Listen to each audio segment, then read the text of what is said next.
ஓம் ஸ்ரீ சாய்ராம். எல்லோரும் இன்புற்றிருக்க நினைப்பதுவே இல்லாமல் வேறொன்றறியேன் பராபரமே.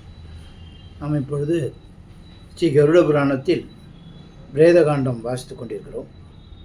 போன பாகத்தில் பகவான் ஸ்ரீமன் நாராயணன் கருடருக்கு இந்த அண்டத்தில் உள்ளெல்லாம் பிண்டத்தில் நம் உடலில் இருக்கிறது என்பதை பற்றி விவரித்தார்.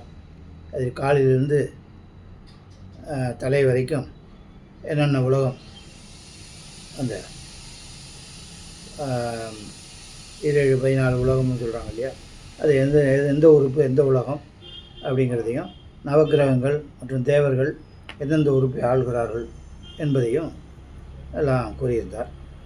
மேலும் கூறுகிறார், திரிகோணத்தை மேருகிரி என்றும் கீழ்கோணத்தை மந்திர பர்வதம் என்றும், அந்த கோணத்துக்கு வலதுபுறம் கைலாயம் என்றும் இடதுபுறம் ஹிமாச்சலம் என்றும் மேற்பாகம் நிஷேப முக பர்வதம் என்றும் தென்பாகம் கந்தமாதன பர்வதம் என்றும் இடது உள்ளங்கையில் உள்ள ரேகை வர்ண பர்வதம் என்றும் வழங்கப்படும். அதுமாரி எலும்புலாம் இந்த தீவு அந்த இதுன்னு சொல்லியிருந்தார். சரீரத்தில் 2 சக்கரங்கள் உள்ளன.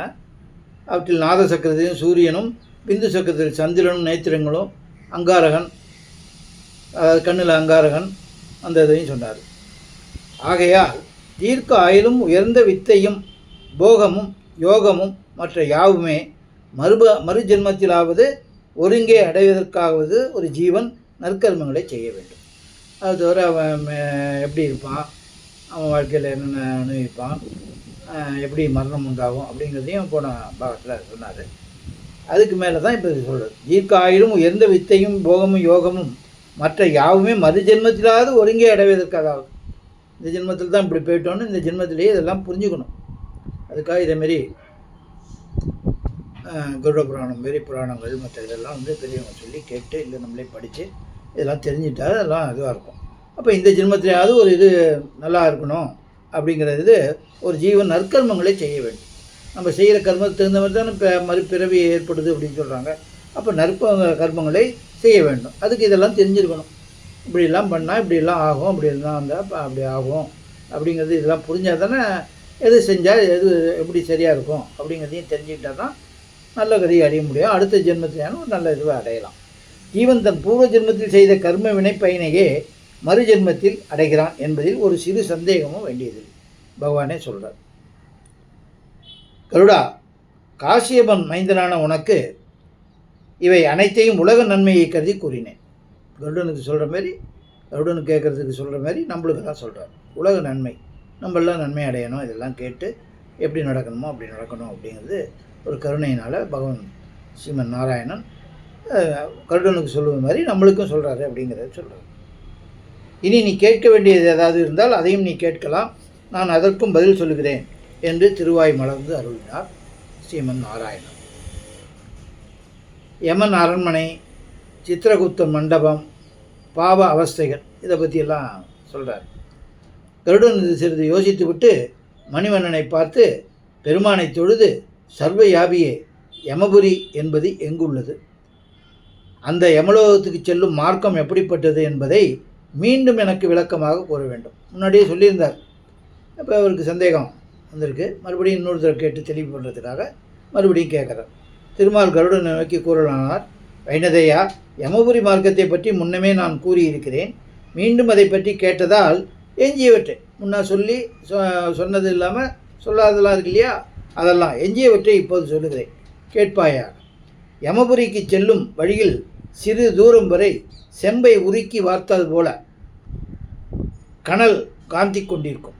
அப்படியே செம்பை உருக்கி ஊற்றினாக்க எப்படி இருக்கும், இந்த இரும்பை உருக்கி ஊற்றுற மாதிரி செம்பு, அதை உருக்கி ஊற்றினா எப்படி இருக்கும், அதேமாரி கனல் அதுமாரி அப்படியே ஒன்று அப்படியே எரிஞ்சிட்ருக்கும். அதற்கப்பால் சிறிது தூரம் இண்டை முட்களாலும் தீக்கொல்லிகளாலும் நிறைந்திருக்கும். அடுத்த பாட்டு, சிறிது தூரம் பொறுக்க முடியாத குளிர் பிரதேசம் அமைந்திருக்கும். பூலோகத்திற்கும் யமலோகத்திற்கும் இடையே 86,000 காத வழி உள்ளது. அது தூரத்தோட அளவு என்று முன்னமே உனக்கு சொல்லி இருக்கிறேன். அத்தனை காத வழியிலும் பாவம் செய்த ஜீவனுக்கு அந்த வழி நடிகிலும் மரத்தின் நிழலும் பருகுவதற்கு தண்ணீரும் சிறிதளவு கூட கிடைக்காது. அதேமாரி இடம் பாவிகளுக்கு. இங்கே பாவம் செய்கிறாங்க இல்லையா, பாவம் அது புண்ணியமானு நினச்சிட்டு என்ன இவங்க சுகமாக இருக்கிறதுக்கு என்ன வேணால் செய்யலாம், எப்படி வேணால் வாழலான்னு வாழலாங்களே, பாவிகள் அவங்களுக்கு, மற்றவங்களுக்கு இல்லை. பாவிகளுக்கு யமலோகமும் அதற்கு செல்லும் மார்க்கமும் மிகவும் கொடுமையாக இருக்கும். கருடா, இனி யமலோகத்தின் தன்மையை சொல்லுகிறேன், கேட்பாயாக.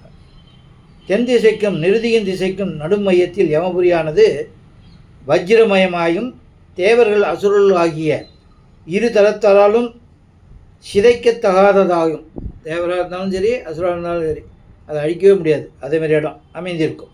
அந்த பட்டினத்திற்கு நடுவில் சச்சதுரமாய் 100 யோசனை விஸ்தீரமுள்ளதாயும் 25 யோசனை உயரமுள்ளதாயும்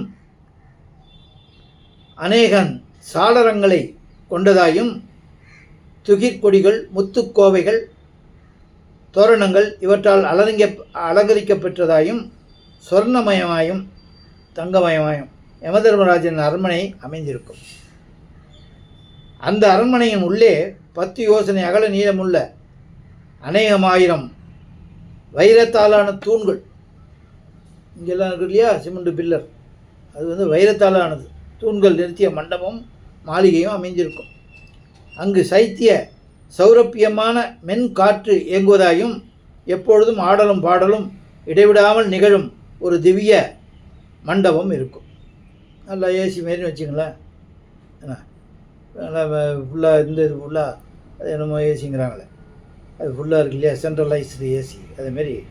அதேமாரி காற்று வருமா, நடனம், ஆட்டம் பாட்டம் கொண்டாட்டம் அதுமாரிலாம் இருக்குமா. ஆடலும் பாடலும் இடைவிடாமல் நிகழும் ஒரு திவ்ய மண்டபம் இருக்கும். அந்த மண்டபத்தில் யமதூதர்கள் கரம் குவித்த வண்ணம் ஒருபுறம் நின்று கொண்டிருப்பார்கள். ரோகங்கள் எல்லாம் கோர உருவத்துடன் நின்று கொண்டிருக்கும். ரோகம்னா வியாதி, இதெல்லாம் வருது இல்லையா, வியாதியெல்லாம் என்னமோ பேர் சொல்லாத வியாதியெல்லாம் வருது. அதெல்லாம் ஏதாவது சில இப்போ சொல்ல போகிற வியாதியிலே அடக்கம் ஆகிடும் எல்லாமே. அந்த வியாதியெல்லாம் அங்கே நிற்குமா. ஏன்னா ஒருத்தனுக்கு இப்போ உயிர் போகணுன்னாக்க இந்த வியாதி போகுதுலாம் இருக்குது இல்லையா, அதுக்கு போல இருக்குது. அவர்களுக்கு நடுவில் கண்டவர் அஞ்சும்படியான ரூபத்தோடு மகிழ்ச்சியான யமதர்மன் வீட்டிருப்பான். அவன் வீட்டிருக்கும் அந்த மண்டபத்திற்கு அருகில் 25 யோசனை அகல நீளமுள்ளதாகவும் 10 யோசனை உயரமுள்ளதாயும்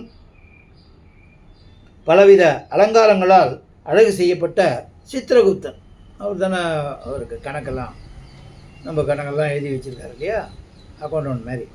எங்கள் அக்கௌண்டன்ட் எல்லா கணக்கும் எழுதி வைக்கிறாரு, அதேமாரி அவர் தான் நம்மளோட கணக்கெல்லாம் எழுதி வைக்கிறார். நம்ம என்ன பண்ணாலும் எல்லாம் அங்கே எழுதப்படும்.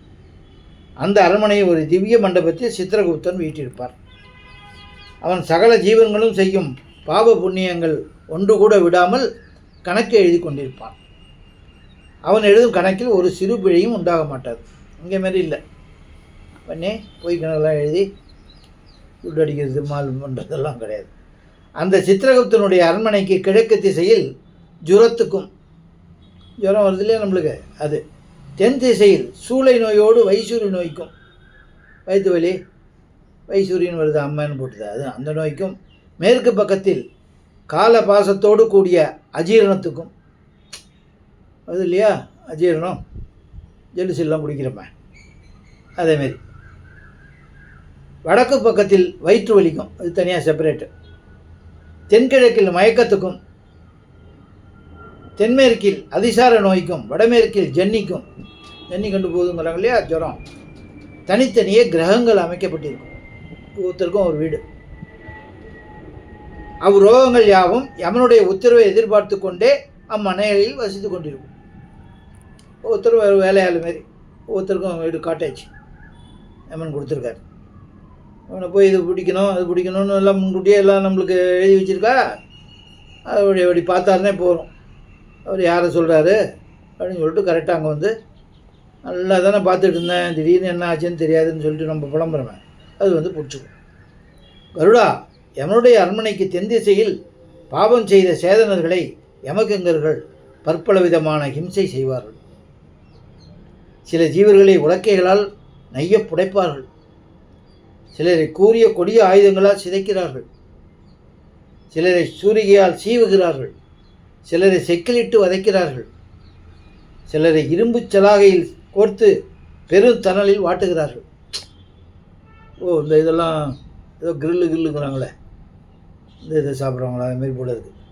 உடம்பு போட்டு வெட்டி அந்த இதில் வச்சு தணலில் வாட்டுறாங்க தந்தூரி. இன்னும் சிலரை அக்கினி குண்டத்தில் வேக வைக்கிறார்கள். வைனதையா, அங்கு செம்பினால் செய்யப்பட்ட ஆண் பாவைகளும் பெண் பாவைகளும் அக்கினியில் சூடேற்றப்பட்டு தகதகாய் இருக்கிற மாதிரி தகித்து கொண்டிருக்கின்றன. பரஸ்திரிகளை கூடி மகிழ்ந்த ஜீவர்களை யமதூதர்கள் பார்த்து, பாவிகளே, தர்மமும் மானமும் பாராமல் பிறன் மனைவியரை புணர்ந்த இன்பம் பூவுலகத்தில், இவ்வுலகத்தில் மாற்றான்பட்ட மனத்துன்பமே. அதாவது இங்கே அதேமாரி பிறர் மனையை நோக்கி இது பண்ணி அவங்க இச்சையை பூர்த்தி பண்ணிக்கினான்னாக்கா அவங்களோட இன்னொரு பாட்டு இருக்கு இல்லையா, கணவனோ மனைவியோ யாரோ ஒருத்தர் அவங்க அங்கே கீழப்பட்ட பாட இவ்வுலகத்தில் மாற்றான்பட்ட மனத்துன்பமே இப்போது நீங்கள் அனுபவிக்க நேரிடும் பயனாகும். அது செம்பை உருக்கி இது பண்ணி அதேமாரி ஒரு உருவத்தை பண்ணி அதெல்லாம் தகன்னு எரியும். இப்போ போய் கட்டிக்கடா, இப்போ போய் இது பண்ணுடா, நீ கீழே பண்ணிய அதெல்லாம் இப்போ பண்ணுன்னு சொல்லி தண்டனை. அதன் பயன் இதுவே தான். அதாவது இவ்வுலகத்தில் மாற்றான் பட்ட மனத்துன்பத்தை, அந்த கணவனோ மனைவியோ மற்றவங்க பட்ட துன்பத்தை இங்கே இவன் அது காரணமாக இருந்தான் இல்லையா, அவன் போய் அடையணும் அப்படிங்கிறது சொல்கிறாரு என்று அதட்டி சொல்லி நெருப்பென குதிக்கும் பெண் புதுமையோடு பாவிகளை ஒன்று சேர்ப்பார்கள்.